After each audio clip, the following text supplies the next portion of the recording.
हाँ तो बच्चों ये देखो, ये जो विज्ञान का सिलेबस जो कम हुआ है उसके बारे में जब हम इसके ऊपर परिचर्चा करेंगे तो इसमें 70 अंक की जो लिखित परीक्षा होगी और 30 अंक का प्रैक्टिकल या प्रयोगात्मक परीक्षा होगी। तो ये देखिए, आप सबसे पहले ये जानिए कि विज्ञान में कौन कौन पोर्शन से कितने कितने नंबर के क्वेश्चन आएंगे। तो रासायनिक पदार्थ, प्रकृति एवं व्यवहार से 20 अंक, जैव जगत से 20 अंक, अपवर्तन से 12 अंक, विद्युत धारा का चुंबकीय प्रभाव से 13 अंक, प्राकृतिक संसाधन से 5 अंक, कुल मिलाकर 70 और प्रोजेक्ट वर्क को लेकर 30 अंक, अर्थात 100 नंबर का पेपर होगा जो 30 नंबर आपके कॉलेज में या स्कूल में दिया जाएगा। बात करते हैं इकाई 1 की, तो इसमें रासायनिक पदार्थ में हमें इसके प्रकृति एवं व्यवहार के बारे में स्टडी करना है। दोस्तों, रासायनिक अभिक्रियाएं, रासायनिक समीकरण, संतुलन, रासायनिक समीकरण, संतुलित रासायनिक समीकरण का तात्पर्य, संतुलित रासायनिक अभिक्रिया के प्रकार, अगला संयोजन अभिक्रिया, आगे अपघटन अभिक्रिया, विस्थापन अभिक्रिया, द्विविस्थापन अभिक्रिया, अवक्षेपण अभिक्रिया, उदासीनीकरण, उपचयन तथा अपचयन अभिक्रिया। बस इतना ही पढ़ना है। इसमें से कुछ जो सिलेबस से हटा दिया गया है इसका भी चर्चा मैं करूंगा, तो वीडियो को अंत तक देखें और अंत में इसकी भी चर्चा हो जाएगी कि वो 30% जो घटा है हमारे कोर्स से आखिर वो है क्या।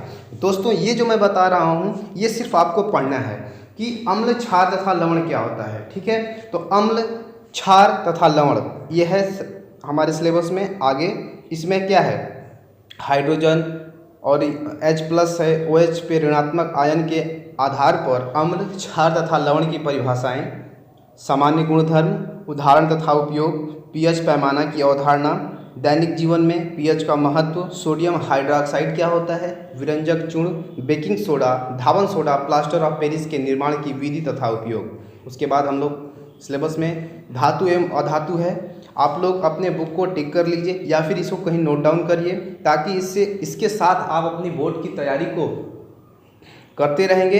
इसलिए सिलेबस का होना बहुत ही ज़रूरी है। दोस्तों, आज के समय में अगर आप सिलेबस के हिसाब से नहीं पढ़ते हैं, आपको इस ज़माने में सिर्फ ज्ञान ही नहीं लेना, आपको नंबर भी लेने हैं। तो नंबर लेने के लिए आपको क्या करना पड़ेगा, आपके पास सिलेबस होना चाहिए। सिलेबस के अकॉर्डिंग आप क्या करें, अपने अध्ययन को जारी रखें। उसके बाद है कार्बनिक यौगिक। कार्बनिक यौगिक में आप देख सकते हैं कि सहयोजी आबंधन, सहसंयोजी आबंधन, कार्बन की सर्वतोमुखी प्रकृति, समजातीय श्रेणी, प्रकार्यात्मक समूह वाले कार्बनिक यौगिक, हैलोजन हुआ, अल्कोहल हुआ, कीटोन, एल्डिहाइड, एल्केन, एल्काइन की नाम पद्धति, संतृप्त तथा असंतृप्त हाइड्रोकार्बन में अंतर, कार्बनिक यौगिक के रासायनिक गुणधर्म, दहन, ऑक्सीकरण, संकलन, प्रतिस्थापन अभिक्रिया, एथेनॉल तथा एथेनाइक अम्ल, केवल गुणधर्म तथा उपयोग, साबुन और अपमार्जक।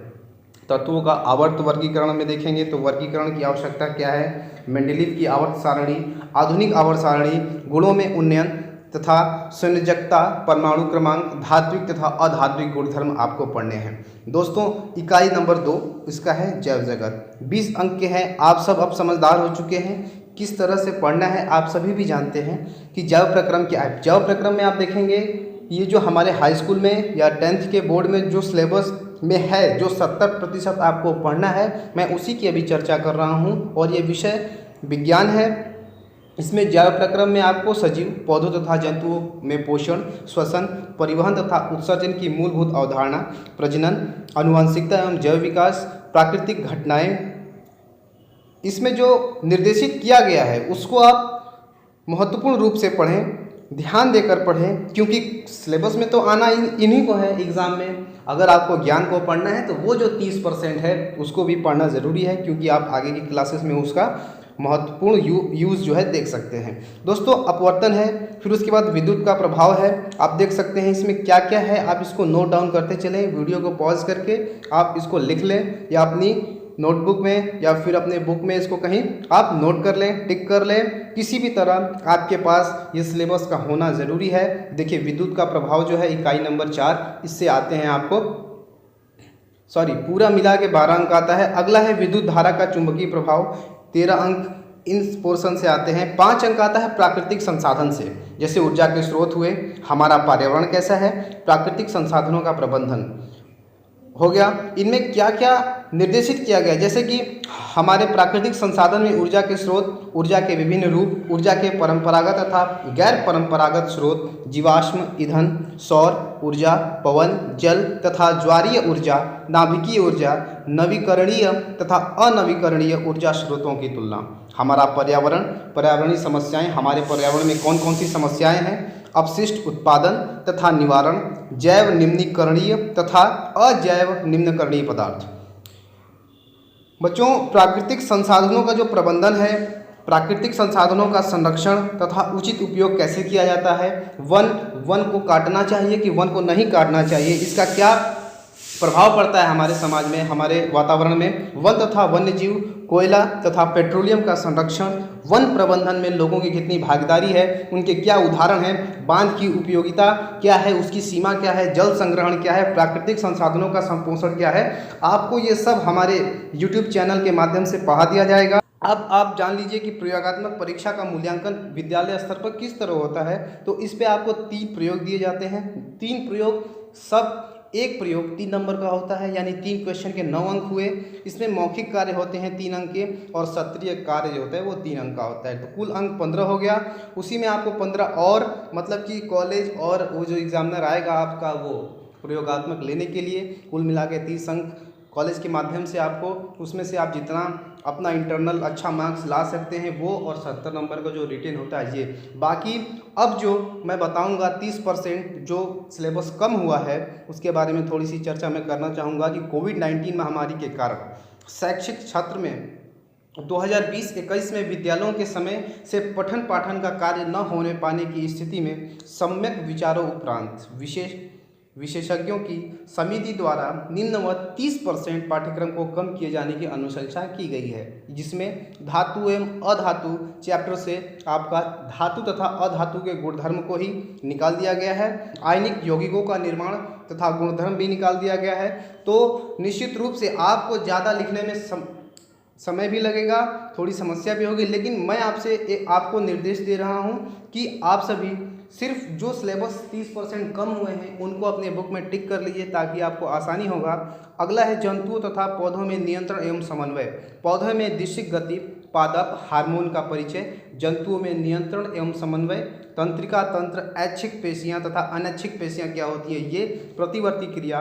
रासायनिक समन्वय क्या है, जंतुओं में कौन से हार्मोन पाए जाते हैं। देखिए, आपको किस साइड में जाना है। हाई स्कूल के बाद एक ऐसा पड़ाव होता है कि आपको चूज़ करना होता है कि अब आप आर्ट साइड जा रहे हो, कॉमर्स जा रहे हो, साइंस जा रहे हो या मैथ्स जा रहे हो। तो आपके भविष्य का नींव कहा जाएगा ये इस क्लास 10th को। तो आप जो भी करिएगा, जो भी पढ़ाई में मन लगता है आप उस डायरेक्शन में जाइएगा, वो स्ट्रीम चूज करिएगा। लेकिन ईमानदारी पूर्वक से आप उस एरिया में, आप उस विषय को लेकर ईमानदारी पूर्वक उसे पढ़िएगा, उसमें आगे जाइएगा। और अगला है प्राकृतिक संसाधन में ऊर्जा के स्रोत, बायोगैस को घटाया गया है। हमारा पर्यावरण पारितंत्र, ओजोन परत का अपक्षयन, अपवर्तन में से आवर्धन, लेंस की क्षमता, प्रकाश का प्रकीर्णन, दैनिक जीवन में अनुप्रयोग, ये हटा दिया गया है। विद्युत का प्रभाव में से दैनिक जीवन में उपयोग, दैनिक जीवन में इसका क्या उपयोग है।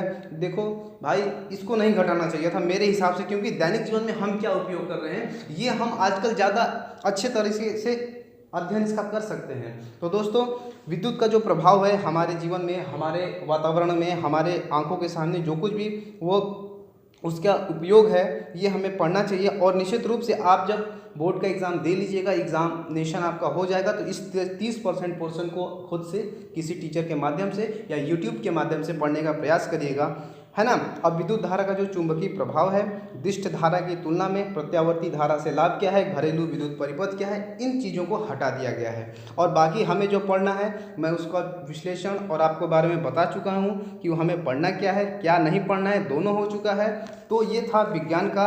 अगले वीडियो में मैं आपको मैथ्स के, गणित का आपको सिलेबस दूंगा, तो इसको आप देख लीजिएगा, आपके लिए बहुत ही महत्वपूर्ण है। अपने दोस्तों में भी इसको शेयर करिएगा ताकि उन तक भी ये पहुंच सके, क्योंकि आपको 70 नंबर में से पासिंग मार्क के लिए कम से कम 33 लाना, 70 अंकों में 23 और 10 कुल मिलाकर 33, यानी 100 अंकों में आपको 33 नंबर लाना अनिवार्य है पासिंग मार्क के लिए। लेकिन 70 जो रिटन पेपर है उसमें आपको 70 में से 23 नंबर भी लाना अनिवार्य है, इस बात का आप ध्यान रखिएगा। तो मिलते हैं अगले वीडियो में। अगर वीडियो पसंद आया हो, और निश्चित रूप से पसंद आने की बात नहीं है, आपकी जानकारी की है, आप लाइक करें ना करें लेकिन शेयर जरूर कर देना। अब छात्र हैं जिनको भी ये ज़रूरत होगी आप उन तक पहुंचाइएगा। तो दोस्तों चलते हैं तब तक के लिए, लेकिन अगले वीडियो में मैं आपके बीच फिर से आऊँगा और सिलेबस के साथ साथ मैं सब्जेक्ट वाइज और पढ़ाना भी चाहता हूं। और निश्चित रूप से आप सभी को क्लास 10th की तैयारी के लिए मैं अपने तरफ से पूरी कोशिश करूंगा, और आशा करता हूं कि आप भी मेरे साथ उसी तरह मेहनत करेंगे ताकि आपके परसेंटेज अच्छे आएँ, आप अपना, अपने समाज का, अपने माँ बाप का, सबका नाम रोशन कर सकें। तो चलते हैं। बहुत बहुत धन्यवाद वीडियो देखने के लिए। We strive to be fully educated of our society.